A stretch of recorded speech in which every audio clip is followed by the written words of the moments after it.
এক বছরে আমরা কি পেয়েছি? এক বছরে আমরা কি পেয়েছি? আমরা না পেয়েছি আমাদের সঠিক স্বাধীনতা, আমরা না পেয়েছি ন্যায় বিচার, আমরা না পেয়েছি আমাদের মানবিক অধিকার। আজকে তাই এখানে দাঁড়িয়ে আমাকে বলতে হচ্ছে, দুঃখের সাথে লজ্জার সাথে বলতে হচ্ছে, আজ আমরা ক্ষমা চেয়ে নিচ্ছি আমার রাষ্ট্র পুনর্গঠনের সেই সেনা অফিসারদের কাছে, তাদের পরিবারদের কাছে যারা বিডিআর বিদ্রোহের নামে রাষ্ট্রীয় হত্যাযজ্ঞের শিকার হয়েছে।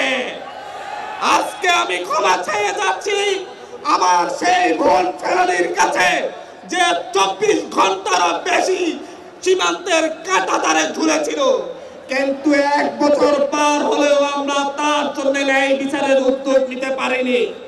আমরা লজ্জার সাথে ক্ষমা চেয়ে নিচ্ছি আমার সেই ভাই লিমনের কাছে যে পা হারিয়েছে র্যাবের গুলিতে, যার কোনো বিচার সে আজ পর্যন্ত পায়নি।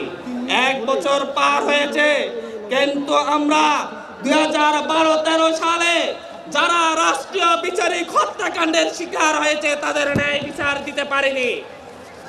আমরা আজকে এখানে দাঁড়িয়ে গুম হয়ে যাওয়া সেই সহস্র মানুষের কাছে ক্ষমা চাচ্ছি। ইলিয়াস আলী, আমান, আজমি সহ যারা গুম হয়ে দীর্ঘদিন যাবৎ যারা গুম হয়েছিলেন, আমরা আজকে এখানে আমাদের সেই দর্শিতা বোনদের স্মরণ করছি, নুসরাত তনুদের, যাদেরকে আজ পর্যন্ত ন্যায় বিচার আমরা দিতে পারিনি।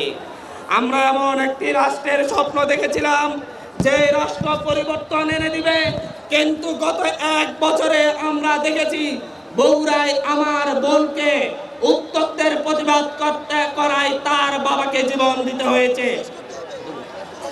আমরা এমন একটি অবস্থা দেখেছি আমাদের এই স্বাধীন রাষ্ট্রে জুলাইয়ের পরও আমাদেরকে ট্রিপল মার্ডারের মতো ঘটনা কুমিল্লার মুরাদনগরে ঘটতে দেখেছি, এবং আসামিদেরকে গ্রেপ্তার করা হলে একটি রাজনৈতিক দলের নেতারা থানা হেফাজত থেকে আসামিদেরকে ছিনিয়ে আনে। আমরা সেই এক বছর পর আজকে আমরা এক বছর পরে এমন অবস্থায় এসেছি, আমার শহীদ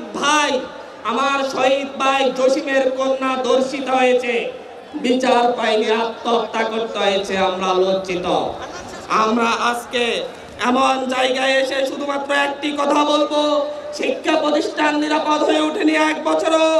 আমরা আজকে এই জায়গায় এক বছর পরে এসে আমরা দেখেছি মিরপুরে কিভাবে আমাদের ভাইদেরকে পাথরের আঘাতে হত্যা করা হয়েছে, কিন্তু ন্যায় বিচার পাচ্ছি না। তারপরও বলছি আমরা লড়বো, এনসিপি লড়বে এই দেশের সকলের অধিকারের জন্য, ন্যায় বিচারের জন্য, মানবিক মর্যাদার জন্য এনসিপি লড়বে।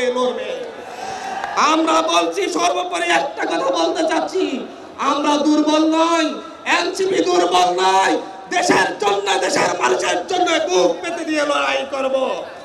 সর্বোপরি শেষ লাইনে একটা কথা বলবো, জুলাইয়ের এক বছর পরে এসে আমরা দেখছি আমাদের সেই আবেগের জায়গা সমন্বয়ক বৈষম্য বিরোধী শব্দটাকে বিতর্কিত করার জন্য উঠে পড়ে লেগেছে। এস্টাবলিশমেন্ট আমাদের আবেগকে বিতর্কিত করার চেষ্টা করছে। এখানে দাঁড়িয়ে আমি বলছি, আমি আব্দুল হান্নান মাসুদ, বৈষম্য বিরোধী ছাত্র আন্দোলনের সমন্বয়ক, জুলাই গণঅভ্যুত্থানের সমন্বয়ক, আমি হান্নান মাসুদ কোনো অত্যাচারীর সাথে লড়ি নাই।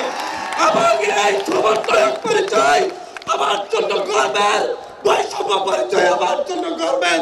যারাই বিতর্কিত করার